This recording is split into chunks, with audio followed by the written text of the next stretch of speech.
Hello നമസ്കാരം. ഞാൻ doctor Greeshma health കോർണറിലേക്ക് സ്വാഗതം. ഇന്ന് നമ്മൾ ഡിസ്കസ് ചെയ്യാൻ പോകുന്നത് വെയിറ്റ് കുറയ്ക്കുന്നത് ഏത് ഡയറ്റിലൂടെ, അത് എങ്ങനെ നമുക്ക് വെയിറ്റ് കുറച്ച് വളരെ ഹെൽത്തി ആയിട്ടിരിക്കാം. ഓക്കെ, അതിനെപ്പറ്റിയാണ് ഇന്ന് നമ്മൾ ഡിസ്കസ് ചെയ്യുന്നത്.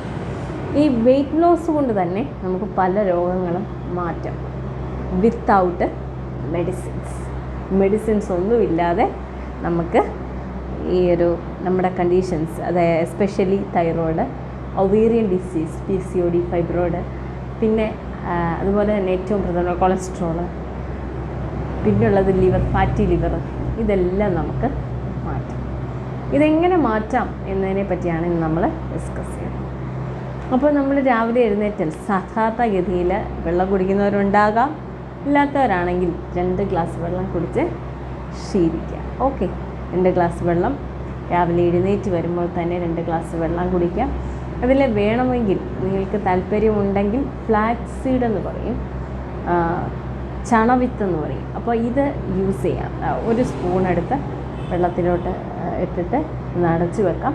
10-15 മിനിറ്റിന് ശേഷം ഇതെടുത്ത് കുടിക്കുമ്പോൾ ഈ തരികൾ ചെല്ലുമ്പോൾ അത് ചവച്ചങ്ങ് ഇറക്കാം. അത് പൊടിച്ച് ഇതിനകത്ത് ഇട്ട് കഴിക്കുന്നതും വളരെ നല്ലതാണ്. ചില പാലിൽ അങ്ങനെ കലക്കി കുടിക്കും, അതും പ്രശ്നമില്ല. പൊടിച്ചിട്ടിട്ട് അങ്ങ് കുടിച്ചാൽ മതി. പക്ഷെ എല്ലാവർക്കും ടേസ്റ്റ് പിടിക്കണമെന്നില്ല. അപ്പോൾ വെള്ളമാകുമ്പോൾ വലിയൊരു ടേസ്റ്റ് ഡിഫറൻസ് ഒന്നുമില്ല. നമുക്കെല്ലാവർക്കും കുടിക്കാൻ പറ്റുന്ന ഒരു ടേസ്റ്റാണ്. അപ്പം അത് എല്ലാവരും ഒന്ന് ചെയ്ത് നോക്കുക. 2 ഗ്ലാസ് വെള്ളമെങ്കിലും ഡെയിലി കുടിക്കും. ഓക്കെ, വെള്ളം കുടിക്കുമ്പോൾ ശ്രദ്ധിക്കാൻ വരുന്നവരുണ്ടാകും. രാവിലെ എഴുന്നേറ്റ് വെള്ളം കുടിക്കുമ്പോഴേ ഒരു ഒക്കാനം വരുന്നവരുണ്ടാകും. അവരാദ്യം 1/2 ഗ്ലാസ് കുടിക്കുക. അടുത്ത ദിവസം ഈ 1/2 ഗ്ലാസ് തന്നെ കുടിച്ച് ഒന്ന് ശീലമായി വരുമ്പോഴത്തേക്ക് അത് 1 ഗ്ലാസ് ആക്കാം.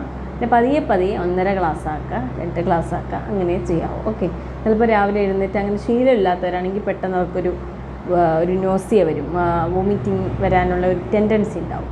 അതൊന്ന് ഒഴിവാക്കുക. ഓക്കെ, അപ്പോൾ ഒഴിവാക്കാൻ വേണ്ടി ഈ ഒരു രീതി ഫോളോ ചെയ്യും. പിന്നെ അടുത്തത്, നമ്മളൊരു 8 മണി 9 മണിയൊക്കെ ആകുന്ന സമയത്ത് നമ്മളൊരു ചായ കുടിക്കുക. 7:30 ചായ കുടിക്കുന്നവരാണെങ്കിൽ അതിന് തൊട്ട് ഒരു അരമണിക്കൂറിന് മുമ്പേ നമ്മൾ വെള്ളം കുടിച്ച് കഴിയുക. അരമണിക്കൂറിന് ശേഷം ചായ കുടിക്കുക. അതിനൊരു അരമണിക്കൂറിന് ശേഷം ഭക്ഷണം കഴിക്കുക. ഭക്ഷണത്തിൻ്റെ കൂടെ വെള്ളം കുടിക്കാതിരിക്കുക. അത് ഞാനൊരു വീഡിയോയിൽ ഒരു ഗ്യാസ്ട്രൈറ്റിസിൻ്റെ ഒരു വീഡിയോ ചെയ്തിട്ടുണ്ട്, അതെല്ലാവരും കാണുക. അതിൽ പ്രത്യേകം പറഞ്ഞിട്ടുണ്ട് എന്തുകൊണ്ടാണ് നമ്മൾ വെള്ളം അതിൻ്റെ കൂട്ടത്തിൽ തന്നെ കുടിക്കാൻ പാടില്ലാത്തത്. ഓക്കെ, അപ്പം അരമണിക്കൂറിന് ശേഷം വെള്ളം കുടിക്കുക. ഭക്ഷണം കഴിച്ചിട്ട് അരമണിക്കൂറിന് ശേഷമേ വെള്ളം കുടിക്കാവൂ, അല്ലെങ്കിൽ ദഹിക്കാൻ കുറച്ച് താമസം എടുക്കും ഒരുമിച്ച് കുടിച്ച് കഴിഞ്ഞാൽ. അതുപോലെ ഭക്ഷണത്തിന് അരമണിക്കൂറിന് മുമ്പേ നമ്മൾ വെള്ളമാണെങ്കിലോ ചായയാണെങ്കിലോ കുടിക്കാവും. ഓക്കെ, കൂട്ടത്തിൽ കുടിക്കുന്നവരുണ്ട്. നമ്മളെന്തെങ്കിലും ഫംഗ്ഷൻസിനൊക്കെ പോകുമ്പോൾ അരമണിക്കൂറോട് വെയിറ്റ് ചെയ്തൊന്നും ഇരിക്കാൻ പറ്റത്തില്ല. അന്നേരം കുടിക്കാൻ വീട്ടിലിരിക്കുന്ന സമയത്ത് നിങ്ങൾ ഈ ഒരു രീതി ഫോളോ ചെയ്യും. പിന്നെ അതിന് ശേഷം ഒരു 9:30-10 മണിക്കകത്ത് ആഹാരം, ബ്രേക്ക്ഫാസ്റ്റ്. ഇത്രയും നേരം ബ്രേക്ക് എടുത്തിട്ട് നമ്മൾ കഴിക്കുന്നതാണ്. അതുകൊണ്ട് ഒരുപാട് സമയം മുന്നോട്ട് പോകാൻ പാടില്ല. 10 മണിക്കകം ബ്രേക്ക്ഫാസ്റ്റ് കഴിക്കുക, രാവിലത്തെ ആഹാരം കഴിക്കുക. അതിനുശേഷം ഒരു 11 മണിയാകുമ്പോൾ ഒന്നുകിൽ ഫ്രൂട്ട് സലാഡ് കഴിക്കാം, അല്ലെങ്കിൽ വെജിറ്റബിൾ സലാഡ് കഴിക്കാം, അല്ലെങ്കിൽ എന്തെങ്കിലും ഒരു വെജിറ്റബിളോ ഫ്രൂട്ട്സോ വെച്ചിട്ട് ജ്യൂസ് അടിച്ച് കുടിക്കാം. അപ്പം ജ്യൂസ് അടിച്ച് കുടിക്കുമ്പോൾ ശ്രദ്ധിക്കേണ്ട കാര്യം, ഒരിക്കലും അരിക്കാൻ പാടില്ല, ഫിൽറ്റർ ചെയ്യാൻ പാടില്ല. ഫിൽറ്റർ ചെയ്ത് കഴിഞ്ഞാൽ ഈ അരിപ്പയ്ക്കകത്തായി പോവും മുഴുവൻ ഫൈബറും, നമ്മുടെ ഉള്ളിലേക്ക് ചെല്ലുന്ന വെറും വെള്ളമാവും. അപ്പോൾ അതൊരിക്കലും അങ്ങനെ ചെയ്യാൻ പാടില്ല. ഫിൽറ്റർ ചെയ്യാതെ ജ്യൂസ് അടിച്ചിട്ട് അതേപോലെ തന്നെ കുടിക്കാൻ നോക്കുക. പിന്നെ അതുപോലെ തന്നെ നെല്ലിക്ക ജ്യൂസ് ഏറ്റവും നല്ലതാണ്. ഡെയിലി അത് ഉപയോഗിക്കുന്നത് കൊണ്ടും നമ്മുടെ ശരീരത്തിൽ കുറച്ചും കൂടെ അയൺ കിട്ടുകയും കുറച്ചും കൂടെ നമ്മൾ ഹെൽത്തി ആയിട്ടിരിക്കുകയും ചെയ്യും. നമ്മൾ ഷുഗറൊക്കെ ഉള്ളവരാണെങ്കിൽ ഷുഗറൊക്കെ കുറയും, BP ഒക്കെ ഒന്ന് കൺട്രോളിലാകും, ഒരുപാട് ഹെൽപ്പ് ചെയ്യും. അപ്പം BP ഒക്കെ ഒരുപാടുള്ളവരാണെങ്കിൽ ഉപ്പിടാതെ അങ്ങ് വെറുതെ കുടിക്കുക. BP ഒന്നും ഇല്ലാത്തവരാണെന്നുണ്ടെങ്കിൽ ലേശം ഉപ്പിട്ട് കുടിക്കാം, മധുരം ഒന്നും ചേർക്കാൻ പാടില്ല. പിന്നെ അരിക്കാനും പാടില്ല, അതേപോലെ തന്നെ കുടിക്കുക. അപ്പോൾ പലരും എന്നോട് വന്നിട്ടുണ്ട്, ഡോക്ടർ അരിക്കാതെ കുടിക്കുമ്പോൾ എന്തോ ഒരു ഇഷ്ടക്കുറവ് പോലെ കുടിക്കാൻ പറ്റുന്നില്ല. അപ്പോൾ ഈ അരിച്ചിട്ട് ഈ അരിപ്പയ്ക്കകത്തുള്ളതുണ്ടല്ലോ, അതൊന്ന് ഒരു സ്പൂൺ ഇട്ടിട്ട് അത് മാത്രമായിട്ട് അങ്ങ് കഴിക്കുക, ചവച്ചങ്ങ് കഴിക്കുക. അതിനുശേഷം ഈ വെള്ളം അങ്ങ് കുടിക്കും. അങ്ങനെ ആയാലും മതി, ഇത് കളയാൻ പാടില്ല എന്നത് മാത്രമേ ഞാൻ ഉദ്ദേശിക്കുന്നുള്ളൂ. ഓക്കെ. പിന്നെ അതിന് ശേഷം ഈ പറഞ്ഞ പോലെ മധുരം ഇതിനൊന്നും ചേർക്കാൻ പാടില്ല. ഫ്രൂട്ട്സ് ഇപ്പം നമ്മൾ ജ്യൂസ് അടിച്ച് കുടിക്കുവാണെങ്കിലും മധുരമൊന്നും ചേർക്കാൻ പാടില്ല. ജ്യൂസ് അടിക്കുക, അതേപോലെ തന്നെ കുടിക്കുക. ഓക്കെ. പിന്നെ ഒരു ഉച്ച സമയം, ഒരു 12:30-1 മണി സമയം, 1:30-ക്കകത്ത് നമ്മുടെ ഉച്ചഭക്ഷണം കഴിക്കണം. അതിൽ നമ്മൾ അങ്ങോട്ടും ഇങ്ങോട്ടും സമയം മുന്നോട്ട് കൊണ്ടുപോകരുത്, ഗ്യാസിൻ്റെ പ്രശ്നങ്ങളുണ്ടാകും. അതിനിടയിലുള്ള സമയത്തെല്ലാം വെള്ളം കുടിക്കാം കേട്ടോ. പക്ഷേ ഭക്ഷണം കഴിക്കുന്നതിന് അരമണിക്കൂർ ഗ്യാപ്പ് ഇട്ടിട്ട് വേണം നമ്മൾ വെള്ളം കുടിക്കാൻ. അതായത് ആഹാരത്തിന് കുറച്ച് മുമ്പ് അല്ലെങ്കിൽ ആഹാരം കഴിച്ചതിന് ശേഷം, അരമണിക്കൂറിന് ശേഷം. ഓക്കെ. അപ്പം ഉച്ചയ്ക്ക് ആഹാരം കഴിക്കുമ്പോൾ സാധാരണ നമ്മുടെ പ്ലേറ്റ്, നമ്മൾ ഇവിടെ ചോറ് ഇപ്പുറത്ത് ഓരോ കുഴികളായിട്ടാണല്ലോ, ചില പ്ലേറ്റുകൾ അങ്ങനെയാണല്ലോ അറേഞ്ച് ചെയ്തിരിക്കുന്നത്. അപ്പോൾ അതിലെല്ലാം കറികൾ കാണും. ഇവിടെ ഒരു കൂമ്പനെ എന്ത് കാണും? ചോറ് കാണും അല്ലേ. ചോറെന്താ? കാർബോഹൈഡ്രേറ്റ്, അന്നജ. എന്തെല്ലാം ഗുണമുണ്ടോ? പ്രത്യേകിച്ച് വലിയ ഗുണമൊന്നുമില്ല, പിന്നെ കഴിക്കും അല്ലേ. പക്ഷെ എന്നാലും നമ്മൾ ഈ ഒരു രീതി മാറ്റുക എന്നുള്ളതാണ് ഏറ്റവും പ്രധാനം. ഞാൻ പലരോടും ചോറൊന്ന് കുറയ്ക്കാൻ പറയുമ്പോൾ എല്ലാം ഡോക്ടർ അത് മാത്രം പറയരുത്, അതവർക്ക് സഹിക്കാൻ പറ്റുന്നതിനപ്പുറമാണ്. കാരണം മലയാളികളാകുമ്പോൾ അവർക്ക് ചോറ് വേണം. ചിലരുണ്ട് ബിരിയാണി കണ്ടാലും എനിക്ക് എൻ്റെ വീട്ടിൽ പോയി ഇച്ചിരി ചോറ് കഴിച്ചാലേ സമാധാനം ഉള്ളൂ പറയും അല്ലേ. അപ്പം നമ്മൾ ആ ഒരു രീതി ഒന്ന് മാറ്റിയാൽ വളരെ നല്ലതാണ്. ഞാൻ ബാക്കി നിങ്ങൾക്ക് വളരെ ഇൻട്രസ്റ്റ് ആയിട്ടുള്ള കാര്യമാണ് ഇനിയും പറയുന്നത്, നിങ്ങൾക്ക് എന്ത് കഴിക്കാമെന്നുള്ളത്. അതെല്ലാവരും ഇത് കേൾക്കണം കേട്ടോ. ഇതിൻ്റെ ഇടയ്ക്കൊന്ന് സ്കിപ്പ് ചെയ്തൊന്ന് പോയി കളയരുത്. അപ്പോൾ ആഹാരം, അതായത് ചോറ് എടുത്തു കഴിഞ്ഞാൽ ചോറ് വളരെ കുറവും കറി ഏറെയും കഴിക്കാം. അപ്പം തന്നെ നമ്മുടെ വയറ് നിറയും. ഒരു അരമണിക്കൂറിന് ശേഷം വെള്ളം കുടിക്കാം. പിന്നെ എപ്പം വേണമെങ്കിലും കുടിക്കാം കേട്ടോ. കണ്ടിന്യൂസ് ആയിട്ട് വെള്ളം കുടിക്കുന്നതുകൊണ്ട് ഒന്നും കുഴപ്പമൊന്നുമില്ല. പിന്നെ ഒരു 3 മണി സമയമൊക്കെ 3-3:30 കഴിയുമ്പോഴത്തേക്ക് ചായയോ, ഇപ്പോൾ ചായ കുടിക്കുന്നവർ കാണും, കാപ്പി കുടിക്കുന്നവർ കാണും, അത് നിങ്ങൾക്ക് എന്തെങ്കിലും കുടിക്കാം. അതിൻ്റെ കൂട്ടത്തിൽ എന്തെങ്കിലും പ്രോട്ടീനായിട്ടുള്ളത് കഴിക്കുന്നതാണ് ഏറ്റവും നല്ലത്. ഒന്നുകിൽ മുട്ട പുഴുങ്ങിയതോ അല്ലെങ്കിൽ പയറോ അങ്ങനെ എന്തെങ്കിലും. ഈ ചിലർ പറയും പയറ് ഗ്യാസ് ഉള്ളതാണ് കേട്ടോ. ഗ്യാസിന് പ്രശ്നമുള്ള സാധനം തന്നെയാണ് പയർ. പക്ഷേ പയർ കഴിക്കുന്നത് തീരെ കുറച്ചളവിൽ മതി.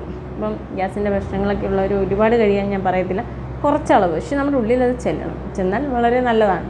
അല്ലെങ്കിൽ വെള്ളക്കടല ഉണ്ടല്ലോ, ഇങ്ങനെ നമ്മൾ തേങ്ങയൊക്കെ ഇട്ട് ഇങ്ങനെ പയർ പോലെ തന്നെ അങ്ങനെയും കഴിക്കാം കേട്ടോ. പ്രോട്ടീനായിട്ടുള്ള എന്തെങ്കിലും ഒരു സാധനം കഴിക്കുക. അല്ലെങ്കിൽ ബിസ്ക്കറ്റ് കഴിക്കാം. ബിസ്ക്കറ്റ് ഏത് ബിസ്ക്കറ്റാണ്? നമ്മൾ മൈദയുടെ ബിസ്ക്കറ്റ് കഴിക്കാൻ പാടില്ല കേട്ടോ. ഓട്സിൻ്റെയൊക്കെ ബിസ്ക്കറ്റ് കിട്ടും, അത് കഴിക്കാം. 1-2 ഓട്സ് ബിസ്ക്കറ്റോ എന്തെങ്കിലുമൊക്കെ കഴിക്കും. പിന്നെ അതിന് ശേഷം ഒരു 7 മണിയൊക്കെ ആകുമ്പോഴത്തേക്ക് നിങ്ങൾക്ക് രാത്രി എന്താണോ നിങ്ങളുടെ ഭക്ഷണം അത് കഴിക്കാം. ചോറ് ഒഴിവാക്കുക, ഉച്ചയ്ക്ക് മാത്രം കഴിക്കാൻ ശ്രമിക്കുക. ചപ്പാത്തിയോ എന്തെങ്കിലും ആക്കാം. പിന്നെ പലരും ചോദിച്ചിട്ടുണ്ട്, ചപ്പാത്തി ഡോക്ടറെ, ഇപ്പോൾ ചപ്പാത്തി ആണെങ്കിലും ചോറാണെങ്കിലും ഒരേപോലെ അല്ലേ ഷുഗറിൻ്റെ ഷുഗർ പെട്ടെന്ന് കൂടുന്നതും കുറയുന്നതും, എന്താ അതിന് ഡിഫറൻസ് എന്താ? റൈസ് പോലെ തന്നെ അല്ലേ ഗോതമ്പെന്ന് ചോദിക്കാറുണ്ട്. അപ്പോൾ ഈ ഗോതമ്പിൻ്റെ ഒരു ഇതെന്ന് പറഞ്ഞു കഴിഞ്ഞാൽ, നമ്മൾ ചോറാണെങ്കിൽ ഒരുപാട് നമ്മൾ അളവിലെടുക്കും. ഗോതമ്പെന്ന് പറയുന്നത് 1-2 അല്ലെങ്കിൽ 3, മാക്സിമം 3, അതിൽ കൂടുതൽ നമ്മൾ കഴിക്കത്തില്ല ഇല്ലേ. അപ്പോൾ അതുകൊണ്ട് തന്നെ ചപ്പാത്തി എടുക്കുന്നതാണ് കുറച്ചും കൂടെ നല്ലത്. അല്ലെങ്കിൽ നമുക്ക് ദോശയോ എന്തേലും ഉഴുന്ന് ചേരുന്ന ദോശയോ ഇഡലിയോ എന്തെങ്കിലും ഒന്നാക്കാം നൈറ്റ്. അപ്പം അത് ഒരുപാട് അളവിൽ കഴിക്കാതിരിക്കുക, രാത്രിയിലും കൂടെ അല്ലേ. അപ്പോൾ ഒരുപാട് അളവിൽ കഴിക്കാതിരിക്കുക. കഴിച്ച് കഴിഞ്ഞിട്ട് ഒരു അരമണിക്കൂർ നമ്മൾ വെറുതെ ഒന്ന് നടക്കുകയോ ഒക്കെ ചെയ്യാം. കാരണം ഉടൻ തന്നെ പോയി കിടക്കാൻ പാടില്ല, ദഹിക്കത്തില്ല, ദഹന പ്രവർത്തനം കറക്റ്റായിട്ട് നടക്കത്തില്ല. അപ്പോൾ അതുകൊണ്ട് കുറച്ച് നേരമൊക്കെ ഒന്ന് നടന്ന് ഒരു അരമണിക്കൂറിന് ശേഷം വെള്ളം കുടിക്കാം. അത് കഴിഞ്ഞ് ഇങ്ങനെ നടന്നു വയ്ക്കുക. രാത്രി എന്തെങ്കിലും വേണമെങ്കിൽ എന്തെങ്കിലും ഒരു ഫ്രൂട്ട്സും കൂടെ കുറച്ച് കഴിഞ്ഞിട്ട് ഒരു അരമണിക്കൂറിന് ശേഷം എന്തെങ്കിലും, ഇപ്പോൾ വാഴപ്പഴമൊക്കെ വീട്ടിലൊക്കെ ചിലരുടെ വീട്ടിൽ സ്ഥിരം ഉണ്ടാവും. അപ്പോൾ അങ്ങനെയാണെങ്കിൽ ഒരു പഴം കഴിക്കാം. പിന്നെ ഈ വാഴപ്പഴം കഴിക്കുന്നത് ആഹാരത്തിന് തൊട്ട് മുമ്പാണെങ്കിൽ കുറച്ചും കൂടെ നല്ലതാണ്. നമ്മുടെ മലയാളികളുടെ ഒരു സ്വഭാവം എന്ന് പറഞ്ഞു കഴിഞ്ഞാൽ ആഹാരത്തിന് ശേഷം ഒരു പഴം കഴിക്കുക അല്ലേ. അതിന് മുമ്പാണ് ശരിക്കും നമ്മളൊരു പഴം കഴിക്കേണ്ടത്. ഇപ്പോൾ അങ്ങനെയാണെങ്കിലും രാത്രി ഒന്ന് കിടക്കുന്നതിന് ഒരു മണിക്കൂറിനൊക്കെ മുമ്പ്, നിങ്ങൾ 10 മണിക്ക് ശേഷം കിടക്കുന്നവരാണെന്നുണ്ടെങ്കിൽ, ഇപ്പോൾ 7 മണിക്ക് നമ്മുടെ ആഹാരം കഴിച്ചു കഴിഞ്ഞു, 7:30 വരെ, 7:30 കഴിഞ്ഞു, 8 മണി കഴിഞ്ഞു, 8:30 ആവുന്ന സമയത്ത് നമുക്ക് വേണമെങ്കിൽ എന്തെങ്കിലും ഒരു ഫ്രൂട്ട്സ് കട്ട് ചെയ്തതോ എന്തെങ്കിലുമൊക്കെ കഴിക്കാം. കഴിച്ചിട്ട് പിന്നെ ഒരു അരമണിക്കൂർ ഗ്യാപ്പിൽ വെള്ളം കുടിക്കുക. പിന്നെ നമ്മൾ വെള്ളം കുടിക്കാൻ പാടില്ല. കാരണം എന്താണെന്ന് ചോദിച്ചു കഴിഞ്ഞാൽ നൈറ്റ് നമ്മൾ സുഖമായിട്ട് നമ്മൾ യൂറിൻ പാസ് ചെയ്തിട്ടാണ് നമ്മൾ കിടക്കുന്നത്. വീണ്ടും വീണ്ടും വെള്ളം കുടിച്ചുകൊണ്ടിരുന്ന് കഴിഞ്ഞാൽ നമ്മുടെ ഉറക്കത്തിൽ നിന്ന് നമ്മൾ എഴുന്നേൽക്കും, പിന്നെ പോയി യൂറിൻ പാസ് ചെയ്യും, പിന്നെയും വന്ന് കിടക്കും, പിന്നെയും പോകേണ്ടി വരും. അപ്പോൾ ഇങ്ങനെ ആകുമ്പോഴത്തേക്കും നമുക്ക് ഉറക്കം കറക്റ്റായിട്ട് കിട്ടില്ല. അപ്പം ഒരു 9:30 സമയത്തിനുള്ളിൽ നമ്മൾ വെള്ളം കൂടി എല്ലാം ഭക്ഷണ രീതി എല്ലാം കംപ്ലീറ്റായിട്ട് സ്റ്റോപ്പ് ചെയ്യണം. അതിനുശേഷം നമ്മൾ കിടക്കുക. വളരെ സുഖമായി ഈ ഒരു രീതി ഫോളോ ചെയ്ത് കഴിഞ്ഞാൽ ഞാൻ 100% ഉറപ്പ് പറയുന്നു, നിങ്ങളുടെ കൊളസ്ട്രോൾ കുറയും, ഫാറ്റി ലിവർ കുറയും, നിങ്ങൾക്കുള്ള അസുഖങ്ങളൊക്കെ തൈറോയിഡൊക്കെ കംപ്ലീറ്റായിട്ട് നമുക്ക് മാറ്റാൻ കഴിയും വിത്തൗട്ട് മെഡിസിൻ. ഈ ഒരു രീതി ഫോളോ ചെയ്യുക. പിന്നെ തൈറോയിഡിനെ കഴിക്കാൻ പാടില്ലാത്ത ചില ഭക്ഷണങ്ങളും കാര്യങ്ങളും ഒക്കെ ഉണ്ട്. അപ്പോൾ കോളിഫ്ലവർ, അങ്ങനെ ഫ്ലവർ, അതുപോലെ തന്നെ നമ്മുടെ ക്യാബേജ്, പിന്നെ പീനട്ട്, ഇതൊക്കെ ഒന്ന് ഒഴിവാക്കേണ്ട ഭക്ഷണങ്ങളാണ്. ഇതൊക്കെ കൂടുതലായിട്ട് തൈറോയ്ഡ് കംപ്ലയിൻറ്റ്സ് കൂട്ടുന്നതായിട്ട് കണ്ടിട്ടുണ്ട്. അപ്പോൾ അതുകൊണ്ട് ഈ പറഞ്ഞതൊക്കെ ഒന്ന് ഒഴിവാക്കുക. മറ്റ് ഫ്രൂട്ട്സും വെജിറ്റബിൾസും എല്ലാം കഴിക്കാവുന്നതാണ്, അതൊക്കെ കഴിക്കാം. ഈ ഒരു രീതി ഫോളോ ചെയ്ത് കഴിഞ്ഞാൽ ഉറപ്പായിട്ടും നിങ്ങളുടെ കംപ്ലയിൻറ്റ്സ് എല്ലാം തന്നെ കുറയും. പിന്നെ ഷുഗർ കംപ്ലീറ്റായിട്ട് ഒഴിവാക്കുക.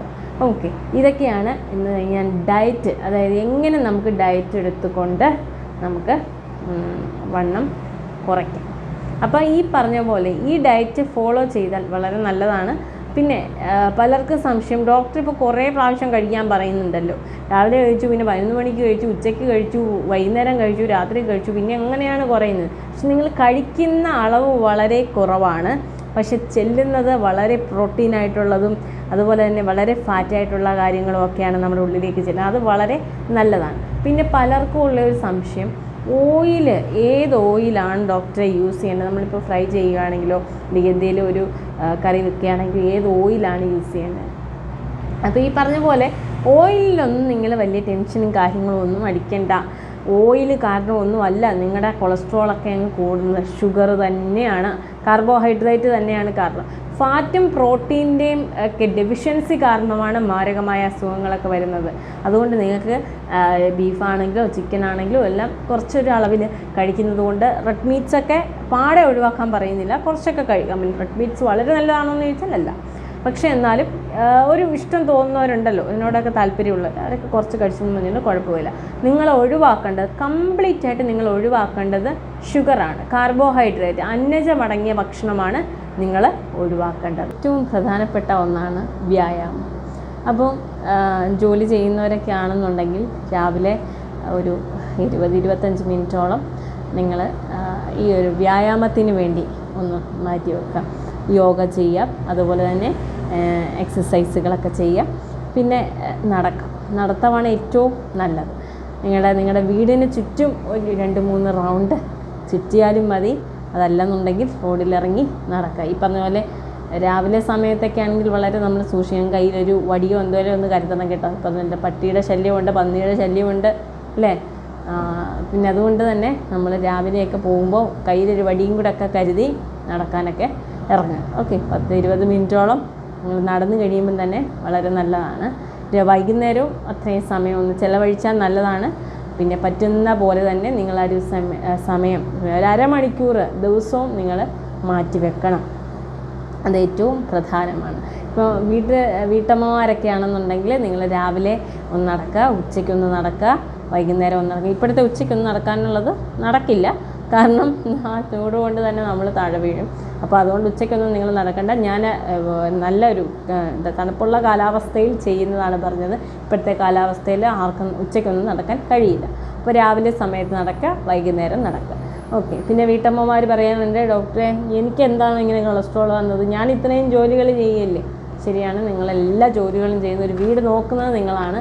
പക്ഷേ ഇതിലേറ്റവും പ്രധാനപ്പെട്ടത് നടത്തം അല്ലെങ്കിൽ ഓട്ടം അല്ലെങ്കിൽ നമ്മുടെ മറ്റ് വ്യായാമങ്ങളെന്ന് പറയുന്നത് നമ്മൾ അടുക്കളയിൽ ചെയ്യുന്നത് പോലെ അല്ല.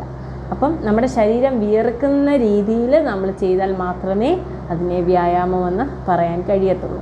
അപ്പോൾ അതുകൊണ്ട് തന്നെ നിങ്ങളൊരു അരമണിക്കൂറോളം മാറ്റി വെച്ച് കഴിഞ്ഞാൽ, അല്ലെങ്കിൽ അരമണിക്കൂറോളം ഒന്ന് നടന്നു കഴിഞ്ഞാൽ തീർച്ചയായിട്ടും നിങ്ങൾക്ക് അതിൻ്റെ മാറ്റങ്ങൾ ഉണ്ടാകും. അപ്പോൾ ഈ ഭക്ഷണ രീതി ശ്രദ്ധിക്കുക, വ്യായാമം ചെയ്യുക, വളരെ ഹെൽത്തി ആയിട്ടിരിക്കുക. പുതിയൊരു കണ്ടൻറ്റുമായിട്ട് കാണുന്നവരേക്കും നല്ല നമസ്കാരം.